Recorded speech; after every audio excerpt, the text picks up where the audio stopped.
ओम शांती. ईश्वरीय महावाक्य 20 April 2024. Rouhani बाबा रुहानी मुलांना म्हणतात, गोड मुलांनो, तुम्हाला योग बलाद्वारे या खाऱ्या समुद्राला पार करून घरी जायचे आहे. त्यामुळे जेथे जायचे आहे त्याची आठवण करा. याच खुशीमध्ये राहा की आपण आता फकीरापासून अमीर बनतो. बाबा प्रश्न विचारत आहेत, दैवी गुणांच्या सब्जेक्टवर ज्या मुलांचे लक्ष आहे त्यांचे लक्षण काय असेल? उत्तर आहे, त्यांच्या बुद्धीमध्ये कायम असते, जसे कर्म आम्ही करणार, आम्हाला पाहून इतर करतील, ते कधी कोणाला त्रास देणार नाहीत. त्यांच्या मुखावाटे कधी उलटा सुलटा शब्द निघणार नाही. मनसा वाचा कर्मणा कोणाला दुःख देणार नाहीत. बाप समान सुख देण्याचे लक्ष असेल तेव्हा म्हणणार, दैवी गुणांच्या सब्जेक्टवर लक्ष आहे. धारणेसाठी मुख्य सार आहे.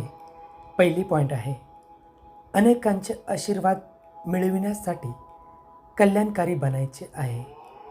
शरीर निर्वाह अर्थ कर्म करत असताना देखील स्वतःला बंधनातून मुक्त करून सकाळ संध्याकाळ ईश्वरी सेवा जरूर करायची आहे. दुसरी पॉईंट आहे, इतर गोष्टींमध्ये आपला वेळ वाया न घालवता बाबांची आठवण करून माईट अर्थात शक्ती घ्यायची आहे. सच्च्या संघामध्येच राहायचे आहे. मनसा वाचा कर्मणा सर्वांना सुख देण्याचा पुरुषार्थ करायचा आहे. आजचे वरदान आहे, पवित्रतेच्या वरदानाला मूळ संस्कार बनवून पवित्र जीवन बनविणारे मेहनतमुक्त भव. स्पष्टीकरण आहे, बऱ्याच मुलांना पवित्रतेसाठी खूप मेहनत करावी लागते. यावरून हे सिद्ध होते की वरदाता बाबांकडून जन्मताच वरदान घेतलेले नाही आहे. वरदानामध्ये कधी मेहनत नसते. प्रत्येक ब्राह्मण आत्म्याला जन्मताच पहिले वरदान मिळाले आहे, पवित्र भव, योगी भव.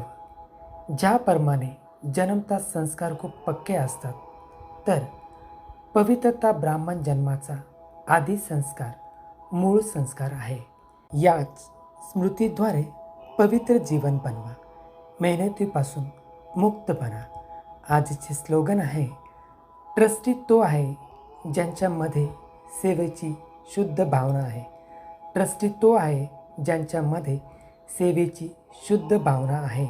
अच्छा, गोड गोड खूप खूप वर्षानंतर भेटलेल्या मुलांप्रती मातपिता बापदादांची प्रेमपूर्वक आठवण आणि सुप्रभात. आत्मिक पित्याचा आत्मिक मुलांना नमस्ते. आम्हा आत्मिक मुलांचाही आत्मिक पित्याला नमस्ते. ओम शांती शांती शांती.